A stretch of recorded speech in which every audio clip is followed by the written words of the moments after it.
welcome to episode 4 of the Sir Alex Ferguson Challenge with Stoke City. Right off the top, I'd just like to say that if you do like these videos, please leave a like down below. It does help me out. It lets me know if people are liking these videos. If you want to follow, please subscribe.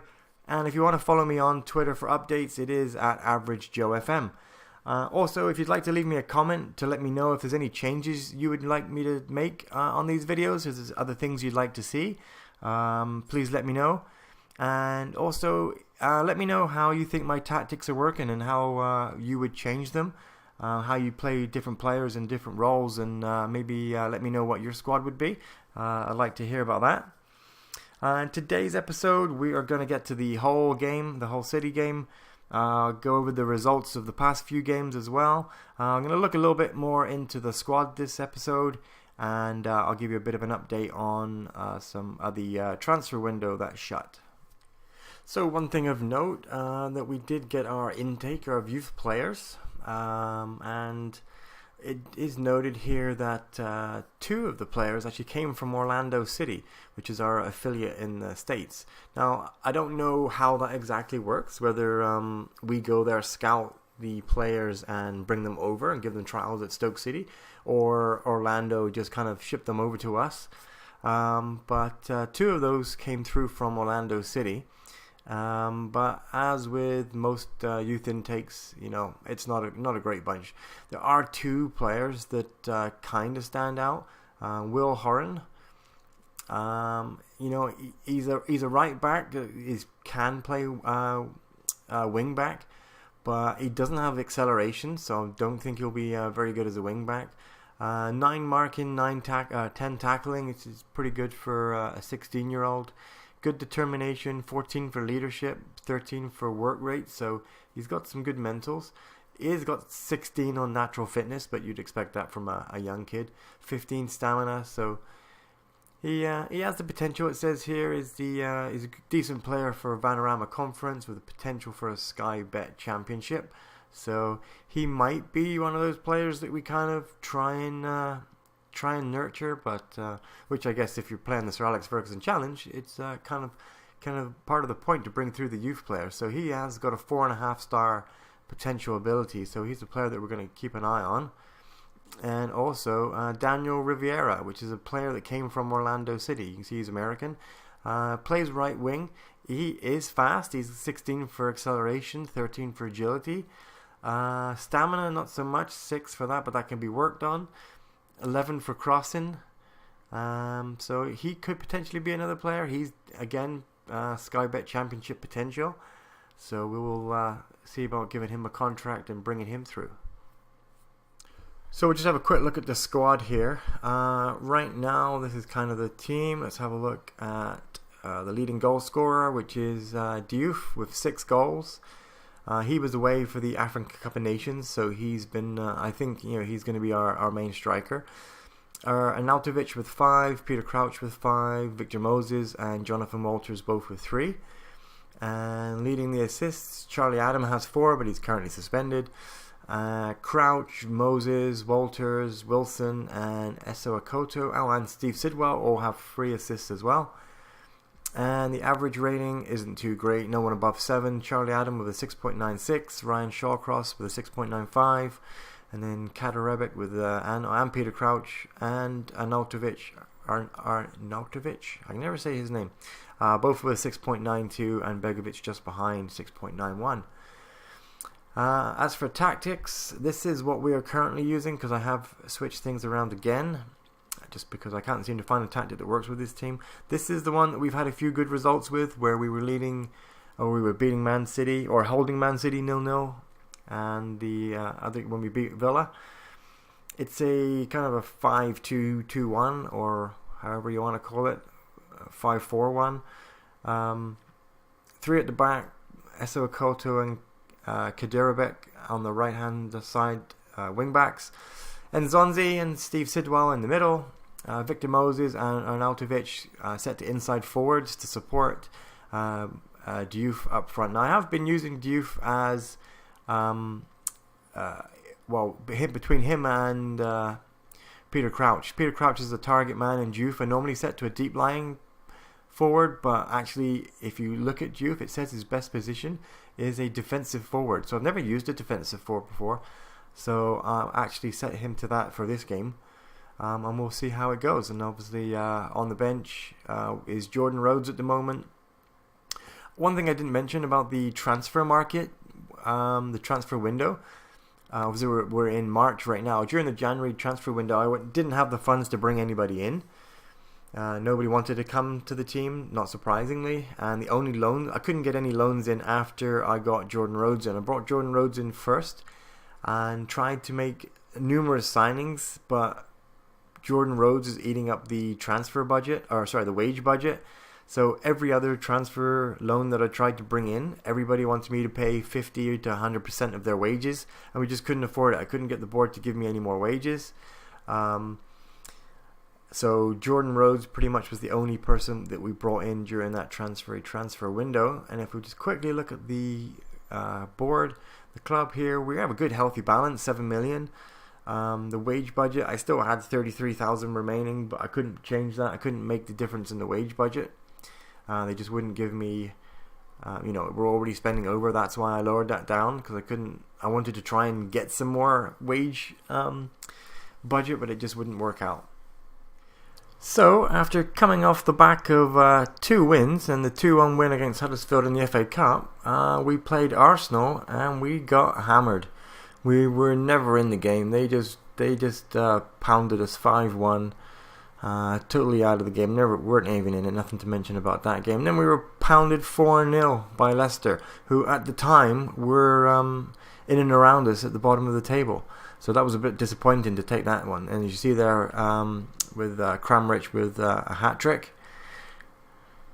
Then came the FA Cup 4th round, which actually I was disappointed to lose. Steven Nzonzi scored first after 9 minutes. We were winning. Then Mark Wilson ended up giving away an own goal, so we were back to 1-1. Then we took the lead again. Peter Crouch scored in the 59th minute, and we were leading all the way up until MacDonald scored for Wolves to make it 2-2, and that's how it ended up finishing. That was a game that I really thought that we were going to win, but we didn't, but we did earn a replay. So after that, then we had a 1-1 tie with QPR.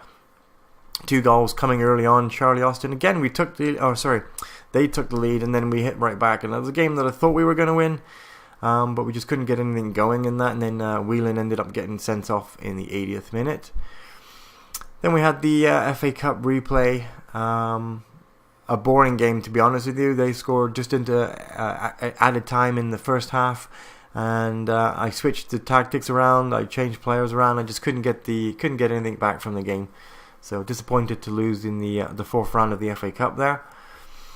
And another loss. Again, we scored first in this game, and I thought we were going to win. But Cisse's, we seem to be giving away a lot of penalties. 2 penalties in this game. And we've had a couple red cards as well. Whelan got sent off earlier. 2 penalties, and then right in the 87th minute and then the last 90-minute plus 1 added extra time goal to make it 3-1. Against Man City, I thought we did well in the game. We held them right to 0-0 right up into the 84th minute when Dimichelis ended up scoring from them. But we actually played quite well in that game. So that was a bit disappointing to lose, but you can't really argue with losing against Man City when you're sitting in the position that we're sitting in. So coming off that 1-0 loss, we ended up with our last victory, or the victory that we had most recently. Victor Moses grabbing the goal in the 61st minute. We played quite well. Vista Villa right now, I think, are a mid-table team, so that wasn't too bad. We got a win, thinking that we were going to go on another 2-game winning streak, but then we ended up losing 2-1 to Everton. And again, we scored first, thinking that we can get a hold on the game. We just can't seem to keep a lead. So and then, as you see there, Charlie Adam getting sent off right in the last minute of the game. So he is suspended currently. But Romelu Lukaku scoring in the 90th minute. We have a habit with letting in late minute goals or last minute goals. So I'm kind of disappointed in that. And like I said at the very beginning, this team, they were going to have a problem with letting in goals. They never had a problem scoring them. It's just they couldn't stop letting them in. And that brings us up to today's game against Hull. Hull, actually, the reason why I picked this team was because they were down in the bottom with us at the time. But as I mentioned before, they did hire a new manager, and they have gone on a bit of a tear. They're no longer near us. They're up in 13th now. They've gone on an incredible turn of form. Harry Redknapp is who they hired. And let's just see their schedule here. So I think it was back around here, West Brom game is when they maybe they got sacked after the Man United game, and since then, you know, they've put no, where were we? It was somewhere around there. I'm not exactly sure when Harry Redknapp was hired, but as you can see, they've gone on. They lost in the FA Cup as well, and they got knocked out in the Euro Cup, but they've definitely picked things up, turned things around. Maybe Stoke should have hired Harry Redknapp instead of me, but who knows. But let's get on to the game. Alright, so here we are. As you can see here in the table, we are currently last, 10 points behind Burnley. As I mentioned this on my Twitter stream, let's just get into the game here.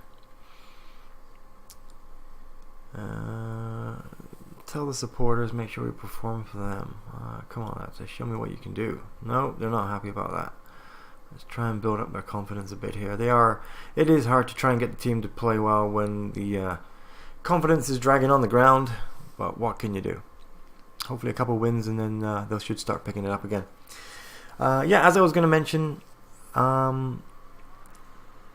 with the Sir Alex Ferguson challenge, the first target that you've got to hit is win domestic cup within 4 years. Now that doesn't mention that you have to stay in the top flight and win that. So, you know, if we do get relegated, I could still come back up next season and win the cup, or I could win the cup in a different division and still be on course to hit all the targets within a certain time frame. I did ask on Twitter. I'd like to know what your thoughts are on it. If I do get relegated, should that just be challenge over, or should I keep going and try and get Stoke promoted again next season and then go again? Let me know. See how you feel about that. But almost half an hour in and no highlights. Only 2 shots, none on target at the moment. Hull are kind of dominating play right now.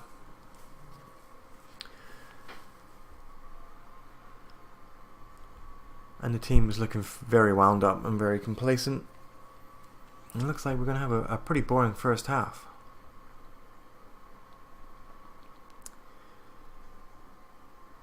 It looks like we might have a highlight in the background, but it's not showing us. No, that's the halftime whistle. Alright, well, let's talk about the supporters then. Actually, you know what? I'm going to see if I can get some... yeah, there we go. Tell them to get revenge, and that kind of picked up their spirits a little bit more. I'm going to tell them that I have faith in them. I can believe this team can win a game. Although Victor Moses is looking pretty lackluster out there. I'll keep him on for now. See how he does in the second half. But he is... I might end up bringing... Autumn Wingy, as I like to call him. Autumn Wingy was actually complaining that he wasn't getting enough first team football, and actually during the transfer window as well, Arnautovic wanted to leave. I think he wanted to go to I forget the team that he wanted to go to, but he said that he wanted to leave because he thought that somebody had interest in him, and as it turned out, the bid never came through, and now he's happy to stay at the club again. Although Victor Moses here is going on a run. Oh, what a goal that would have been. Great play. Although normally when you see a player run straight through the centre and take it on the 5 players, you know that he's not going to score. He's going to end up just scuffing it into the ground. So we're definitely being outplayed. 13 shots by Hull, only 5 by us. We've only had 1 shot on target, which was that Diouf shot just then. Although he's acting... Why is he... oh no, not Diouf, Moses, sorry. I was wondering why Diouf was in the middle of the park, but I got Diouf and Moses confused.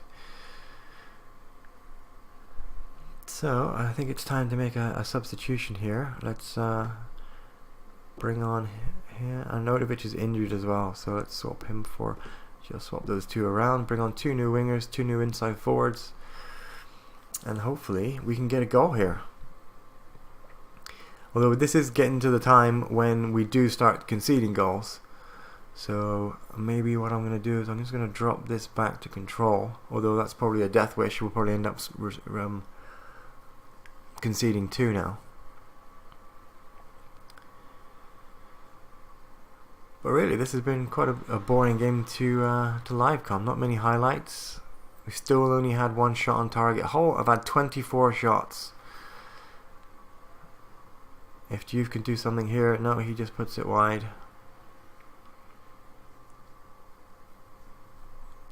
We're playing structured. How are we playing? We're playing retained possession, short passing, working it into the box. We've dropped deeper. Maybe we'll switch to low tempo.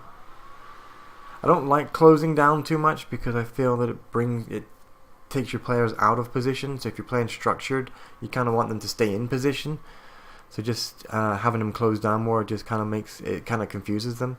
Maybe if you're playing flexible, then it gives them the ability to move out of position and close them down more, but then you lose the structure of your formation. Akoto just hoofs it upfield, no one there. Shaw cross Sidwell to Nzonzi. Sidwell back in the middle, out to Walters. Come on, bring it forward. Oh, short pass to Diouf. Didn't have any weight on it, and that will do it. Well, at least we didn't get beaten. It's a 0-0 game. And we'll see which game we were going to do next. So we did close the gap to 9 points, which I guess is good. We're out of all cups now, and we only have let's have a look how many games we have remaining here. 1, 2, 3, 4, 5, 6, 7, 8, 9, 10, 11. 11 games to go. Let's go with one in the middle. Let's go with Sunderland, or 2 home games, Sunderland or Southampton. Let's have a look at the positions of those 2 teams to see if we can make it interesting. Sunderland are right down with us. Southampton are doing quite well. So let's do the Sunderland game. Hopefully that'll have a bit more of an impact. Who knows where Sunderland will be by that point. Thanks for watching, guys. Please leave a like, and we will see you next time for the Sunderland game.